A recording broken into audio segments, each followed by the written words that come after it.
Here we are again, Johnny. Another episode, episode 9. It's getting close to the end of the season now. Slowly getting there. It is. It is. Grounds are getting harder. Bit of club news still. Save the date, 21st of September's presentation. 12 p.m. to 4 p.m. and that's at the Panorama House. More details that follow. Are you emceeing that one? Yeah, well, I'll MC that one. I think you'll be doing a bit there as well. Maybe. Might work.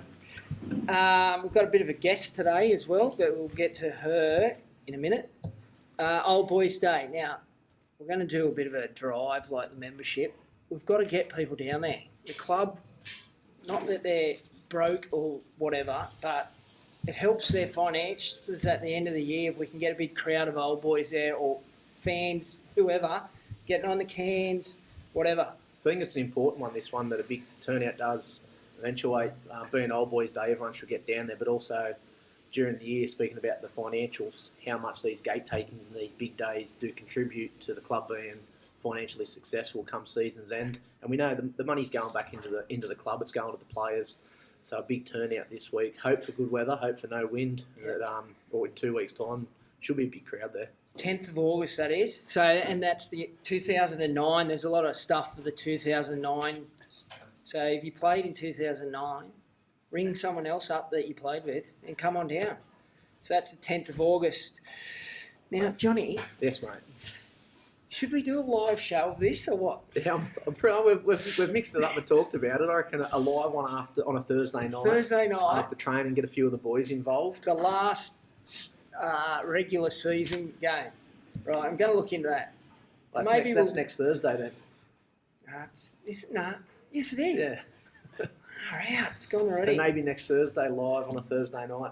I've got to start doing my homework. Yeah, I'm going to I'll put a poll up on Instagram. Should we go live or not? Should we go live and who are the players who who jump on board? We'll have to probably get the coaches to have a chat. What about the send-off favourite? Tommy Simpson. He's on. Yeah. Tommy Simpson. Shirt optional for him. Well, they're Fire or Beyonce. Sure, get it off. Whatever. If you wanted to subscribe to what we do or stuff that goes on the Old Boys YouTube, just hit the subscribe button, which is just down underneath it. You'll see it. I think it's a red, whatever. With the juniors looking into the women in rugby league round last weekend in their pink socks and the NRL having their own round, we thought we'd ask one of the ladies that does a great job for Thurul, and that's the secretary, Sharne, to come and have a chat to us this week and give us a bit of a background of herself and what she does, some of her ideas of how the women can advance in the club and the league. Welcome. Thank you. How have you been? Yeah, good. Very good, thanks. You're a busy lady. Mm. I've noticed at games. Yes, I'm trying my best. Can you give us a bit of background of yourself first and how you become involved with the club? Yeah, sure. So I grew up on the Northern Beaches, a place called Beacon Hill. Yeah. Lived there all my life, and then in 1997 went over and lived over in the UK for 4.5 years, and I had some friends there playing at the London Broncos. And that's when I firstly met Glenn and Mel Eyre when Glenn was over there playing. Yeah. And then later that year when I first met Glenn and Mel, Shane Millard came over. So that's how I met them. Came back in 2001 and moved back. I was living in Narrabeen and an opportunity came up down here. I was spending a fair bit of time down here with Glenn and Mel on weekends, and Kain Costello, Jarrad's sister, who I also met over in London, and then decided to house sit down here for 3 months, and then never left. No. So that's how I came down here. How I got involved with the club was back in 2013 when yourself and Paul and Glenn, Aaron and Mitch were organising the 100-year reunion. got roped in to help you guys out, having an event management background. I think you were more a saviour than roped in. So organised the luncheon and that with you guys, which was such a great weekend for everyone. Then the AGM, I think after that, Shane Millard had something to do with this. Decided to nominate me to be secretary while I was overseas, so I wasn't present at the meeting. Standard procedure. I think Aaron Beek may have seconded the notion, and then I became secretary. And you've been there ever since? Since, I think so, the 2014 season. Just to give you a bit of background, there was 5 of us, or 6, that started this 2013, the 100-year celebrations, and we got to a stage where we had no idea what we were doing and had to sort of go and get Sharne to come in and sort it all out. And if you're up there, you would have seen how good a day it was, and that was... It was a great day. Yeah, a lot of that was because of you. Thank you. So as your role is the secretary, some responsibilities and that, and you don't just do secretary stuff, because I see you at games on the bar, and I've got my RSA now, so I'm now help Snoz out on the bar. So I organise when we have a committee meeting, just organise the meetings, have to chase the coaches up for their weekly team lists to send into the league. Any errors in the program is not my fault. I've spoken to Chris Bannerman about that. There's been, I think Jack Noble was named as halfback last week. Johnny? It was filthy, he didn't win 7. So I do all that on game day, organise the committee members to have a few roles just so we can be organised on the day. Help out, basically... Imagine if you weren't here, unorganised down there. I'm sure someone would take the role. Yeah, just rock up. You go and stand on that gate at yesterday. So I roped Nicole Rutledge in. She's my assistant secretary this year. She was nominated and is now on the committee. So we've got another female, which is great. Which is Steve Rutz's wife, and she also has a few boys that play. Just Bryden now. So he's in grade as well. So. And you also do all the organising of most of the events too? Yes. Well, Mick and I tend to do the gate, and then depending on the weather and the crowd and how busy it is, I'll go and help Snoz with the bar as well. So organise the events. We had, although I can't take credit, Mitch and Paul did the sports event this year, which was a great turnout and a great afternoon for everyone. We just organised the launch, the presentation, things like that. Which is coming up, and we'll get some details at the end of this from you. Yep. Are you going to stay with the club? Well, you have to. I don't think I've got any choice unless anyone out there wants to be secretary. I actually do. You're hearing crickets now. There's no takers. I actually really enjoy it. I think it's. I've met some really great people down here, and I like how I love seeing the boys and how the camaraderie within the club, and how they all seem to get on really well, and I just love seeing that and being part of it. It's definitely got that sort of family community, this club, and it always has. And it's when people like yourself come into it, it makes it even better. Like there's still, Aiden and that, you still see Aiden around, and he hasn't been the president for years, but he actually helps out on game day as well. An Aussie and packing up the fence or something. Yes, and Aussie gets down there and helps set up as well. Yeah. So it's good. It's a great little community. It's people like the Dodgers. They support the club. They come to every game. They're always at the events when they're around. So I think that makes a massive difference when you've got people like that involved, and just a great bunch of guys. Let's hopefully they can win the grand final this year. It'd be great to see all 3 grades in there. Yeah, well there's a good chance. Good chance. Okay, this is like, as a lady or a female, the participation and involvement with females in the club has sort of skyrocketed, really. More so probably player stuff. What would you like to see improve, happen to create a better environment to continue the growth? Yeah, well, it has grown. I mean, back in my day, a long time ago, when I played sport, females didn't play a male-dominated sport. So to see kids now wanting to, sort of start with soccer, now they're all becoming involved in league tag and touch and that, I think it's great. I know the juniors have got quite a few of the league tag girls team, which is great to see. I was down there on Friday night. The Butchers now have 2 teams in the seniors for the league tag. So it's great to see that girls and females want to get involved. From our side of things, I think what would be good, because there are so many young girls and stuff involved now, is maybe working closely with the juniors to, I don't know how we can get a new grandstand. There needs to be two home team sheds and 2 away team sheds. Yes. A female shed for away and a female shed for the home team. I think that's the issue that we've got, is that we don't have the facilities for the girls, for change rooms and... The facilities are pretty bad.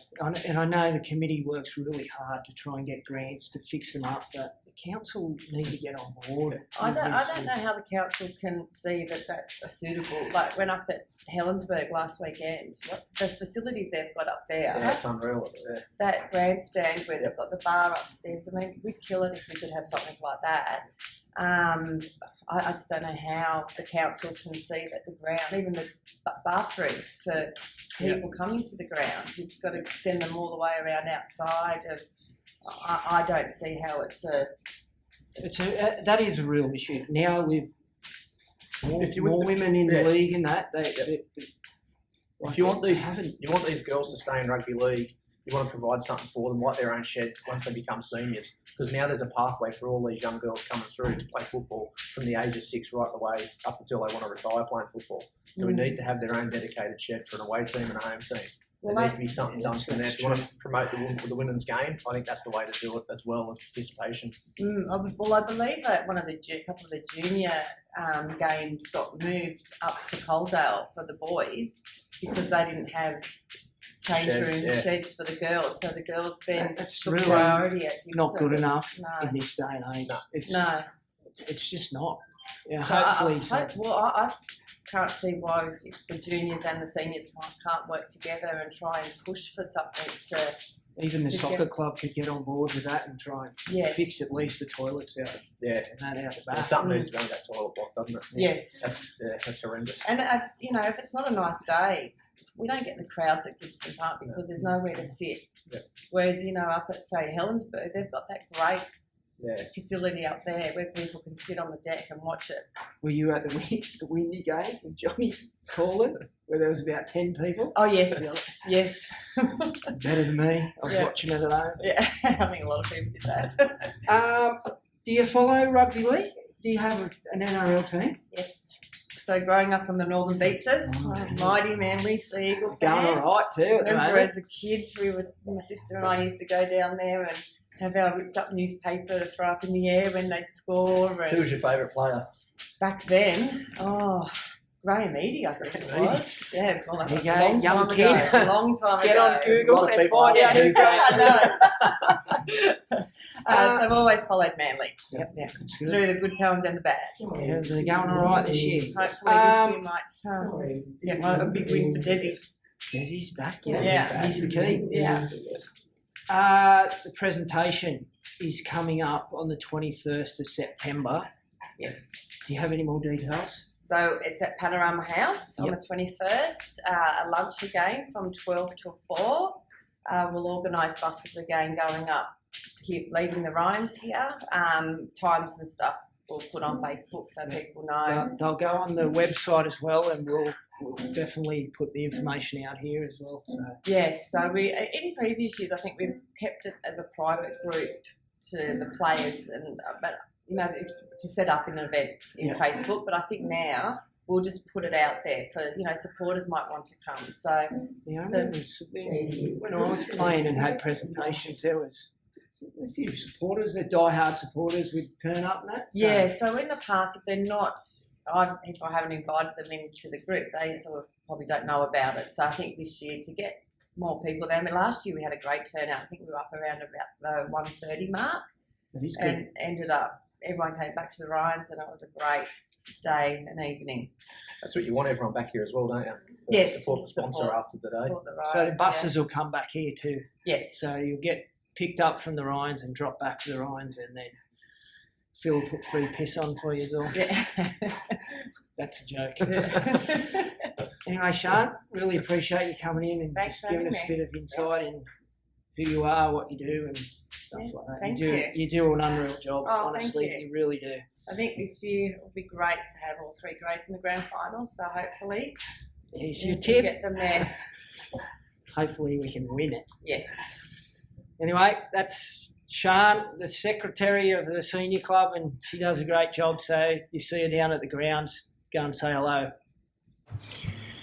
Righto, let's get into it. Thrill 30 defeated Berg 10 up at Helensburgh, which was Old Boys Day. You were up there, Johnny. Yep. What can you tell me? Big crowd for Helensburgh. Huge crowd. All the burgers turned out for it. That Cops would have had a field day. yeah. But look, that grandstand, it was absolutely packed there, that bar above the sheds, and it just goes to show that that setup that the Berg got, it's one of the best in the competition. It mightn't look the best compared to your Collegians grandstand and field and stuff like that, but the way it's set up and the way that they all support the local games, it's good to see. It throws a bit through the rest of the comp just to show what could be done with all these grounds within the Illawarra. It'd be something like that would be perfect. It'd be perfect. You could do something like that with the current grandstand, but renovate it in some way that would suit a bar up the top there. Like, how good would that be on a cold day or a bit of wind, or you could be up there, watch the game. Yep. Make money. Maybe something down the future. I wonder how much money they sort of do turn over each game. They have to do a little bit, because every time you're up there for a game, it seems to be full. It'd be good for players from both sides Yep. to be able to go back up there. I think all the Butchers boys went up there after it and had Yep. a couple of beers at full time. Gerringong's got sort of similar too, I think. If you have a look at their Facebook and whatever, they're always got photos of after the games. I think that's a pretty old sort of. Yep. It's a good one. Yep. All right. Hopefully we can get something soon down at Thrill and aim. First half, Unreal. yeah, it was good start to the game, I thought, from both sides. That first 15, 20 minutes, it was a little bit of a battle there. It was pretty evenly matched. Thrill just sort of clicked up a gear there in that first half. Once Russell Aiken got sent off, and look, me and Mitch Jennings put a hand I'll up speak to you about this later. put a hand up at half time. We were more interested in Mick Henderson getting on the field than what was going on. We sort of missed the trip, and then we thought he only got sent for 10, but I got a message from Shane Jones on my phone saying, "You idiot, he's been sent." So at half time, me and Mitch went through the replay of the live stream bar TV and realised how much we really did stuff up. And you're on a podcast called The Send Up. You should have been cheering. I'll put the send up off. It wasn't much. You should get off. Yeah, look, that's why we didn't sort of think much of it. And we watched it over and over again, but straight away he marched him. I thought, The ref did stand there for a while with his No, finger so out like that, and you we still were focused on Hendo. We were giving Boys Hendo are the still biggest just- rap about him coming on and Ah. everything like that. He just missed the send-off. And even Gav Lennon turned around. All I heard was, Petty, from the Burgers bench, and he didn't even know what had happened. And even I gave him, he's just been sent for 10, mate. But yeah, realised that Mick he'd been Henderson sent off.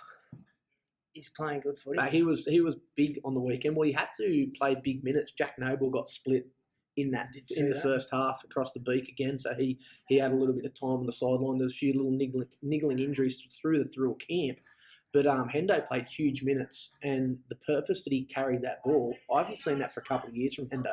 I think Hendo might be relishing just being a player this season, not being a captain coach. Yeah, true. He had some good carries. Was it against Corrimal? Against Corrimal here last week, Yeah, he had some that good inside carry. ball. Yep. Yeah, he had some good carries. He's playing good footy. Yeah, he played big minutes, which is good. I don't think he's had to play big minutes in the last few years, being down at Dapto with the calibre of players that he's had and just having to be that captain coach. But I really liked Hendo on the weekend. I thought it's good signs for the Butchers, and Jacko should be licking his lips knowing that Hendo's fit and capable of playing those big minutes. I thought Thurul were going to hit the 80% of each half. Yeah, it looked When promising. I've seen the first half. Who else in that first half stood out for you? Nah, Ryan Fletcher was good. He was sensational. Fletcher was good. He was really good in my mind. He put a great ball onto Aaron Schoupp's chest In the second half. in that second half. We'll put that up. Just Look at the it. line that Schoupp run was phenomenal. And for Fletcher just to put him through that gap was so good. Like, I give Aaron Schoupp a lot of raps. I think he's a very good young footballer. But for an 18-year-old to be playing in this first grade side and playing against men and dominating them, I think it's outstanding. I've got a big opinion of Schouppy, but he was really good again. Jarrad Witty was good coming off the bench, but He's been playing good all year Yeah. too, Jarrad Witty. yeah, he was really good. He's only little, but he's tough. He's tough as nails. Plays well above his weight. He'd be lucky to be 80 kilos, and he doesn't mind mixing it up the middle with the big boppers. But look, the statue again, he was phenomenal. Zero. He was very good up front. I thought he carried that pack around really well. Had the 13 on his back, and look, he was another one that had to play big minutes.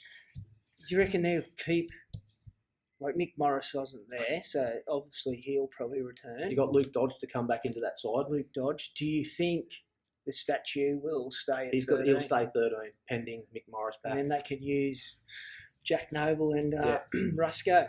Rusco, yeah. Then you got the Gladiator in the back row, and then yeah. Dodgy. Yeah, and Jay Gallagher. Yep. Second half, I don't know what happened. I did read something, and it said that from Jacko, it must have been in the Mercury, Thurul only had 12 sets and Yeah. they had something like 20. Yeah, But I can't imagine Jacko would be very happy with that second half. Out of that 12 sets, they probably only completed 50%. Their completion rate that second half, it wasn't just the rule, it was also the Berg. I think both sides' completion rate were well down in that second half. But to the Berg's credit, they played that second half with 12 men. Yeah. And they were able to put 2 tries on the scoreboard in that second half against the 13 men through all Well, sides. Thurul scored, what, one try? One try in the second half. That was the Schoupp try, yeah, right. So it was, look, that's probably the question around Thurul's game in that second half is leaking 2 tries and only putting 1 on a 12-men Helensburgh Tigers outfit. Do you think at 30-0 or whatever it was that they switched off? You'd have to at some stage shut up shop, but it hasn't been traditionally for Thurul this season to shut up shop. We've seen them against Helensburgh earlier on in the year, Corrimal earlier on in the year, where they didn't take their foot off the accelerator the whole game. They still, and I spoke to you about this last week, they still haven't put that complete game together. No. And Hopefully it's this week. Well, I really hope it's this week. We'll probably get onto that shortly, but it's starting to get to the end of that season where they need to hit those KPIs on the tip sheet. Their 80% completion rates, play for a full 80 minutes. What do you think, in your opinion, Yep. what do you think it is that why they don't? I wouldn't have a clue, to be honest. Look, it's not like the team you got on paper. We've seen them throughout the year play really, really good football throughout the season. I just think that they're just waiting for someone or something to happen where they can all gel together and do it for the full 80 minutes. They're good enough to. Yeah, look, and I'd hate to see the outcome of when they do, because they could pile on a stack. Oh, they can, but they haven't really been against the top couple of teams. They haven't really been disappointing to a degree. No, they've been in the battle. They've won the battle, but there's just at certain times they've let themselves down. With whether it's a couple of minutes in that first half or a couple of minutes in the second half. I think the biggest score against them was West last time, which was 14-4 or something. 14-8 or something like that. 14-6. And I mean, the Collies game, well, that was either way, really. Yeah. If Gal kicks that goal, kicks the then goal. it's a draw, and that's probably the result of the game would have been a proper one. Anyway. Well, look, we can't. I know we've been a bit critical, and we've got to remember they are sitting on top of the ladder at the moment. Second. So, second on 4 and against only. They're just a good team. Yep. I think every position they've got covered. Yeah, they do. And then they've got people to back up off the bench to just slot straight in there. So I was impressed with Wayne Dargan on Saturday. Yeah, he got a bit more of the ball. Got a lot more of the ball, but that fend, I hadn't seen it all season. He carried the ball in one arm and absolutely just shrugged off a couple of them Tigers players. It was a bit Greg Inglis-like. Yeah. So hopefully he can produce that in the coming weeks again. Anyway, they won 30-10 and they're second on for and against West. On to this week, which is Thurrool West. I'll ask you about the Berg, actually. Any standouts for you in the Berg Yeah, side? I thought Peter Gallen was good. He had a couple of mistakes in his game, but he tried to lift the pack all game. His line speed and his intensity was really good in defence. He was good. Corey Willis, again, was tough at the back. But, look, they had the same... the spark plug. They got the same issue as they have all season. They cannot put 80 minutes of football together. They're lucky to put 50 minutes out of the whole 80 together. And that's sort of in bits. It's in patches. But, look, they had a couple of back rowers that played well, guys like Kurt Atkinson. Arnold Wolf didn't get much game time, a bit injured. Ash Nisbet was good for them again. But, I'd be... Something to build with. You're pulling your hair out if you're... Can they make the semis? They can still run fourth. It's going to come down to them or Dapto. They're going to run fourth. Berkeley lost 2 points for some reason. It's got an asterisk next to their thing in the program. I don't know why. Probably a legal player or something like that. Anyway, they're going to be the giant killers, Berkeley. Berkeley, yeah. They can if they beat Helensburgh this week, it'll gift Dapto that fourth spot. Who's your tip now? Berkeley. I mean, I'd like to see Helensburgh get there. Yeah. I don't think many people would be upset if Dapto missed the 4. I won't. But I hope Helensburgh get in there. Yeah, righto. So this week's game's at Parish Park, and this will pretty much see who's this is your minor premiership. Or if you lose, you come third. Yeah, it's a funny one, isn't it? Yeah. So that's Thurrool v West at Parish Park. Johnny's calling it with Mitch. Yep. So Wests are coming off a massive win, 68-4 over Corrimal. What can we expect out of this game? Oh, look, last week's game, Corrimal and West, I just watched the highlights there on the Bar TV replay, and look, Tony Pello, I think he scored 3 or 4 tries. He was just enormous for them. Corrimal, I think they gave up the ghost after about 10 minutes of footy, so look, that scoreline completely, absolutely blown out there. Corrimal, I think they're done and dusted for the season. Booking their triple A? Yeah, they're down Flight Centre, having a look at the brochures. They're done. They've had a good season. To the start of the season, just those injuries killed them. I think through the whole camp, they've just decided that the season needs to come to an end very quick. I think that score sort of gave West a bit more of a rap than what it actually happened. There was a lot of soft tries in there. Even the last try to Zach Green, it was a simple intercept that he took and scored under the posts. But look, they're going to come up with a big challenge this week, West against Thurrool. There's a lot to play for. The first spot up for grabs. Either one of these, that's it. Yeah, so either one of these teams are going to have that second bite at the cherry. Whoever comes first, I think Collegians are pretty much sewn up second spot. Yeah, so it'll either be Thurrool Collies or West Collies. Unless something happens. I mean, Dapto got beat by West. Yeah, West. The last game of the first round, so anything's possible. But in saying that, I don't think that will happen again. No. So. No. What does Thurrool need to do to beat them? Look, I had a look at this, West. I don't know. I didn't see Mitchie Porter play on the weekend. I know he was named. Look, I think that Thurrool centres are better than West centres. I think with Colby Pello injured and not playing, it's left a bit of a hole in that centre position for Wests. The likes of Wayne Dargan and Cullen Tower, I think the early ball there to their outside backs, their centres, and also their 2 back rowers, I can really see Thurrool dominating on them fringes this week. Blake Higgins too, like his speed's just... There's a try against the Berg where he sort of virtually ran around him and give that ball off. Yeah, that's 2 weeks in a row we've seen him into fresh air. We've seen him in fresh air down here against Corrimal the other week, and then last week against Helensburgh. He's very impressive. He's got a lot of speed to burn there. I'd like to see a lot more of him in open space. And our forwards could definitely stand up to their forwards. Yeah, we'll match it there. I think Jolly Ruskin is getting better with age. I think he's playing better and better each week. Every carry's 10, 12 metres. And he's even getting up and getting a quick play the ball. It's allowing Jono to just scoot through the middle. And just watching Jono on the weekend, I think he's itching for this game against Wests. He didn't play the first round, did he? No, he didn't. He missed that one. So he'll be absolutely chomping at the bit to get down there and down to Parish Park and try and knock off the Red Devils. I wonder. I reckon Mick Hendo will have a blinder. Yeah, I wonder if he'll start. Don't know what Jacko's going to do this week, depending on where everyone is. Who would you put? Probably Jolie Ruskin back to the bench. Hendo start. Yeah, I don't. Then Jack Noble, see how his nose is. He'll be playing. There's no way Nobes will miss this game. If he's out, then maybe Hendo starts as front row. Would you bring Hendo off the bench? Well, But he's been been good. making a good He's impact had off the big bench. impact. Maybe that is what Jacko will do with him. Yep. I don't know. I'm not a coach. You like the statue at 13? He's a good looking rooster. I want to see Tommy Simpson. And the statue. Yeah, I think we need. I'm going Just in Butcher's Budgie Smugglers. Yeah, and we need to have a vote on the sexiest man in first grade. I don't know what Jacko will do this week. He's got Aaron Schoupp. Choppy, yeah. What do you do with him? Yep. You've got to have him in your 17. I think you really do. Do you qualify him for 18s? You've got to qualify him for both. That's what I would do. You have to qualify him for both. 18s, one again too. Yep. So they sit on top of the table. Yep. Reggie's. That was a bit of a run in the park for them on the weekend, their 18s.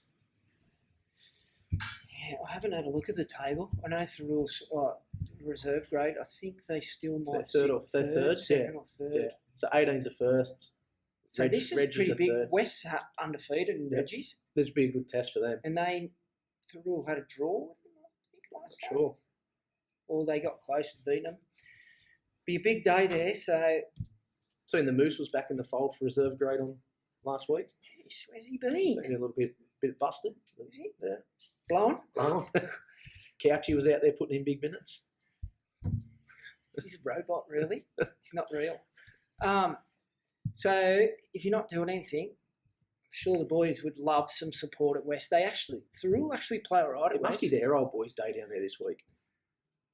A few Ray brothers. Yeah, it must be Buster. their last home game for the season. Yeah, right. So that'd have to be their old boys' day. So they'll be in I reckon they'll have a crowd a there. big crowd. But so it's at Parish Park in West. So if you're not doing anything, get down there and support the boys because this is vital. It's top two.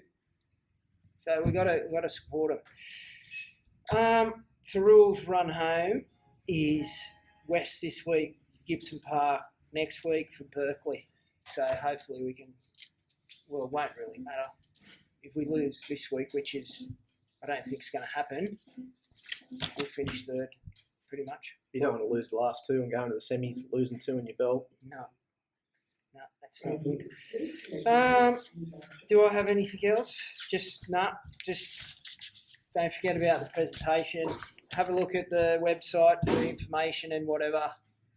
Old Boys Day, real important. Got to get some of you old boys down there. Some people that haven't been for a while, get down there. I'm pretty sure they're going to present Matty Pryor with his game-worn jersey too.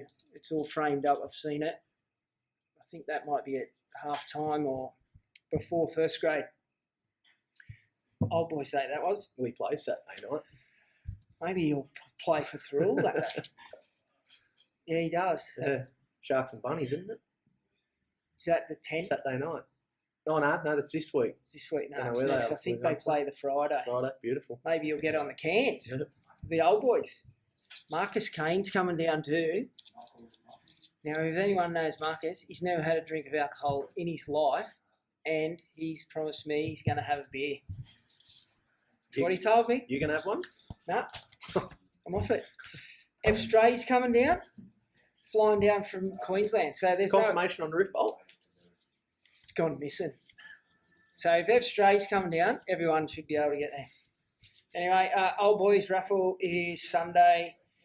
Tis in Glenny Kale. Go and see a few of the old golden oldies. And that's about it, Johnny. Beautiful. I'll listen to you Saturday. Saturday, yeah. And then Sunday I'm doing North Sydney and Souths at North Sydney Oval. Maxie Bailey playing with North Sydney this year and doing a very good job. And Billy Millard's Billy Miller. South Sydney boys that had a good win against the Dragons in Wynn Stadium last week. Beautiful. Good work. Right. See you later.